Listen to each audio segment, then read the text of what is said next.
ఇక్కడ ఏమంటున్నాడంటే దుష్టుడు ఆలోచన చొప్పున నడవక అంటున్నాడు. మనం ఏ విధంగా నడుస్తున్నామంటే, ఏ విధముగా మనము ఆలోచనలో నడుస్తూ ఉన్నామంటే అది దుష్టుల ఆలోచన చొప్పున మనము నడుస్తూ ఉంటున్నాం.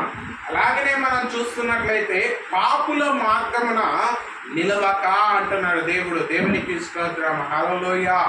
పాపులు అనగా ఇక్కడ మనం చూస్తున్నట్లయితే మన హృదయాంత్రములో నుండి పాపము అనగా మనము ఆలోచనే పాపము అంటున్నాడు దేవుడు. ఏ విధంగా అంటే మన చూపే పాపము అని దేవుడు అంటున్నాడు. నువ్వు చెడుగా చూస్తే అది పాపము కిందకే పోతుంది అంటున్నాడు దేవుడు. ఎందుకంటే నీ చెడు ఆలోచనే పాపం అంటున్నాడు దేవుడు. నీ నోటి నుండి పలికే ప్రతి మాట పాపం అంటున్నాడు దేవుడు. కాబట్టి ప్రియులారా, మనం ఏం చేయాలంటే యేసు క్రీస్తు ప్రభు వారి యొక్క శ్రేష్టమైన వాక్యములను మనం బలపరచబడే వారముగా ఉండాలి. ఎందుకంటే దేవుని యొక్క వాక్యము సెలవిస్తూ ఉన్నదేడా, పాపుల మార్గమున నిలవక అంటే మనం పాపులముగా అంటే అపవాదిగాడి యొక్క మార్గమున నువ్వు నిలవకూడదని దేవుని యొక్క వాక్యము సెలవిస్తూ ఉన్నది. ఎందుకంటే ఇక్కడ అపహాసులు కూర్చున్న చోట కూర్చుండక అంటున్నాడు. అపహాసులు అంటే చెడు మాటలు మాట్లాడే వారి అంతట నువ్వు కూర్చోవద్దు అంటున్నాడు దేవుడు. దేవునికి స్తోత్రం, హల్లెలూయా, హల్లెలూయా. అందుకే దేవుడు ఏమంటున్నాడంటే ఇక్కడ దేవుని యొక్క వాక్యాన్ని నువ్వు తరచుగా వింటూ ఉన్నావు, నువ్వు తరచుగా చదువుతూ ఉంటున్నావు, కానీ ఆ యొక్క వాక్యాన్ని మన జీవితంలోనికి నువ్వు ఆహ్వానించుకోలేకపోతూ ఉంటున్నావు.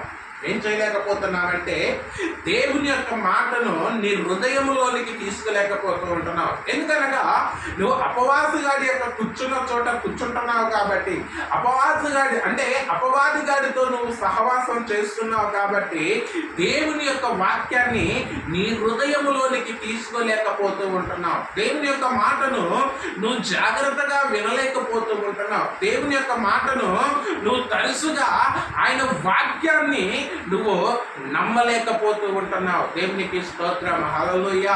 అందుకే అంటున్నాడు ఇక్కడ దేవుడు, యెహోవా ధర్మశాస్త్రము ఆనందించుతూ దీవారాత్రములు దాన్ని ధ్యానించువాడు ధన్యుడు అంటున్నాడు. ఇక్కడ దేవుని యొక్క వాక్యాన్ని, దేవుని యొక్క ధర్మశాస్త్రాన్ని మనం ఆనందించే వారముగా ఉండాలి.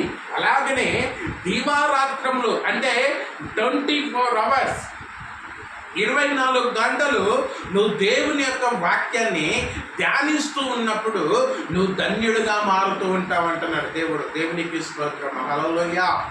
ఎందుకంటే మనము 10 నిమిషాలు దేవుని యొక్క వాక్యాన్ని చదవడానికి లేకపోతే దేవునికి కేటాయించలేకపోతూ ఉంటున్నాం. ఎందుకనగా దేవుని యొక్క మాట మన జీవితంలోనికి అది నెరవేర్చబడి ఉండాలని దేవుడు ఆలోచన. అందుకే ప్రియులారా, మనం ఏం చేయాలంటే ఈ యొక్క దుష్టుని ఆలోచన ఏ విధముగా ఉన్నది, దుష్టుని ఆలోచన ఏ విధముగా మారుతూ ఉన్నది, దుష్టుని ఆలోచన ఏ విధముగా నడవబోతూ ఉన్నది అనేది నువ్వు తెలుసుకొని ఉండాలి. దేవునికి స్తోత్రం, హల్లెలూయా, హల్లెలూయా. అందుకే మన ఆలోచన ఏ విధముగా ఉంటుందంటే ఈ యొక్క పాపుల యొక్క మార్గమున నువ్వు నిలబడేటట్టుగా ఉంటుంది. ఒక్కసారి గమనించండి ప్రియులారా, దేవుడు దుష్టుల మార్గమున నడవద్దన్నాడు, దుష్టుల మార్గమున దేవుడు ఉండొద్దన్నాడు, దుష్టుల ఆలోచన ప్రకారము నువ్వు కూర్చోవద్దన్నాడు. ఎందుకంటే యెహోవా ధర్మశాస్త్రము ఆనందించుతూ దీవారాత్రములు దాన్ని ధ్యానించువాడు ధన్యుడు అంటున్నాడు. ఇక్కడ నువ్వు అపవాదిగాడికి స్థానం ఇస్తే, ఒకవేళ అపవాదిగాడికి నీ స్థానమును ఒకవేళ వారికి ఇచ్చినట్లయితే, లేకపోతే నీవు అపవాదిగాన్ని నీ హృదయంలోనికి చేర్చుకున్నట్లయితే దేవుడు ఏమంటున్నాడంటే దానిని తొలగించి నా ధర్మశాస్త్రములో అంటే దేవుని యొక్క ధర్మశాస్త్రమును చదువుతూ ఆనందిస్తూ దేవుల్లో నువ్వు సంతోషముగా ఆయన వర్ధిల్లింప చేయమంటున్నాడు. దేవునికి స్తోత్రం, హల్లెలూయా, హల్లెలూయా. ఎందుకనగా ఈ మాటలు